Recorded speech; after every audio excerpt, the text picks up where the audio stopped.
롯데글로벌로지스 기업 분석 및 IPO 전망. 오늘은 이 주제에 대해 깊이 있게 알아보겠습니다. 롯데글로벌로지스라는 기업에 대해 알아보는 시간인데요. 어떤 회사인가요?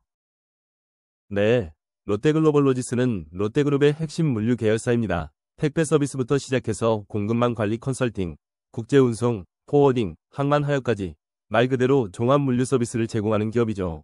국내 물류 산업에서 상당히 중요한 역할을 하고 있습니다. 특히 곧 코스피 상장을 앞두고 있어서 투자자들의 관심이 뜨거운 상황입니다.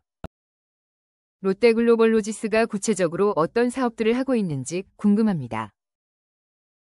크게 세 가지 사업 부문으로 나눌 수 있습니다. 첫 번째는 우리에게 가장 익숙한 택배 서비스, LM입니다. 전국적인 네트워크를 이용해서 개인이나 기업 고객에게 문 앞까지 물건을 배송해주는 서비스죠. 신선식품 배송이나 약속된 시간에 배송하는 등 차별화된 서비스도 제공하고 있습니다. 두 번째는 SCM, TLS 부문인데요. 창고 운영, 내륙 운송, 항만하역, 컨테이너 운송 같이 기업들의 공급망 전체를 관리해주는 서비스입니다. 마지막으로 글로벌 사업, GBS 부문에서는 해상 및 항공 운송을 통해 전 세계 수출입 물류를 담당합니다. 특히 롯데그룹의 해외 사업과 연계해서 시너지를 내고 있죠. 최신 물류 기술 도입에도 적극적이어서 미래 물류 시장을 선도하려는 목표를 가지고 있습니다. 곧 상장한다고 하셨는데 이번 IPO의 배경과 특징은 무엇인가요? 이번 상장은 재무적 투자자, 파이, 위투자금 회수 요구와 밀접하게 관련이 있습니다. 2017년에 약 2,860억 원을 투자했던 LLH라는 곳이 있는데 이 투자자와 롯데 측 사이에 풋옵션 계약이 있었습니다. 만약 정해진 기간 내에 상장을 못하거나 공모가가 일정 기준에 미치지 못하면 롯데가 차액을 보전해줘야 하는 계약이었죠. 그런데 현재 제시된 공모가로는 롯데가 상당 금액 약 2,781억 원 추산을 보전해줘야 할 상황입니다. 만약 상장이 무산되면 더 큰 금액을 지급해야 할 수도 있고요. 이런 이유로 이번 IPO는 파이의 자금 회수를 돕고 모기업의 재무 부담을 줄이려는 목적이 크다는 분석이 많습니다. 그래서 반값 상장이라는 평가도 나오고 있습니다. 또한 전체 공모 주식 중 절반이 기존 주주, 파이, 위 물량인 구주 매출이라는 점도 특징입니다. 롯데글로벌로지스의 최근 재무 상태는 어떤가요? 실적은 괜찮은 편인가요?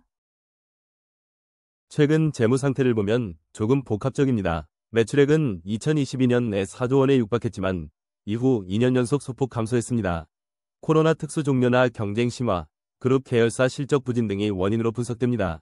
특히 해외 사업 매출 감소폭이 컸습니다. 하지만 긍정적인 부분은 영업이익입니다. 매출 감소에도 불구하고 2024년에는 900억 원으로 창사 이래 최대 영업이익을 달성했습니다.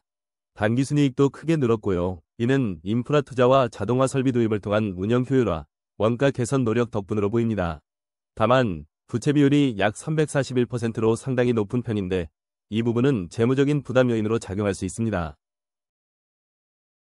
물류 시장에서 롯데글로벌로지스의 위치는 어느 정도인가요? 경쟁 상황은 어떤가요? 전통적으로 국내 택배 시장은 CJ 대한통운이 1위, 그리고 롯데글로벌로지스와 한진이 2위 자리를 놓고 경쟁하는 구도였습니다. 하지만 최근 쿠팡이 자체 배송 물량을 크게 늘리면서 시장 판도가 바뀌고 있습니다. 쿠팡의 물류 자회사를 포함하면 쿠팡이 사실상 시장 점유율 1위로 올라섰다는 분석이 많습니다. 이렇게 되면 롯데글로벌로지스는 3위 이하로 밀려나게 되는 거죠. 쿠팡의 등장은 기존 택배사들에게 큰 위협이 되고 있어서 롯데글로벌로지스의 입장에서는 차별화된 서비스 개발이나 다른 사업 부문에서의 성장이 더욱 중요해진 상황입니다. 최근 물류 산업의 가장 큰 변화는 무엇이고 앞으로 전망은 어떤가요? 역시 이커머스, 즉 온라인 쇼핑의 성장이 물류 산업을 이끄는 가장 큰 힘입니다. 특히 최근에는 알리익스프레스나 테무 같은 중국 기반 이커머스 플랫폼, 소위 시커머스의 영향력이 엄청나게 커지고 있습니다.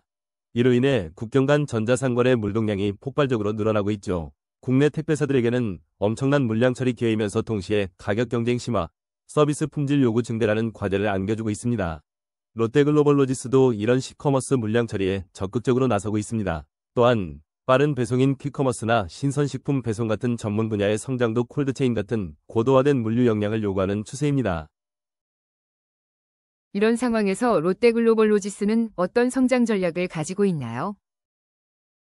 롯데글로벌로지스는 크게 4가지 방향에 집중하고 있습니다. 첫째, 2차 전지나 수소, 암모니아 운송 같은 특화 물류, 시장을 공략해서 새로운 성장 동력을 만들려고 합니다.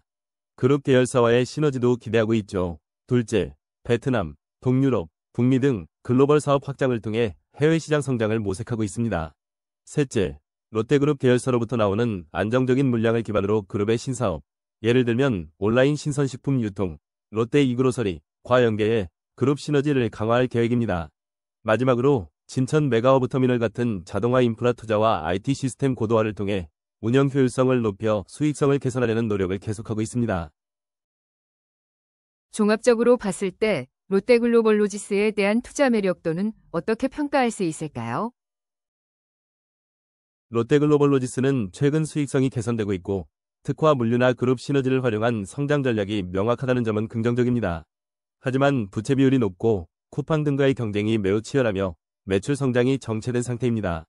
또한 이번 IPO 자체가 재무적 투자자의 자금 회수 성격이 강하고 공모가에 대한 논란도 있다는 점은 위험 요인입니다.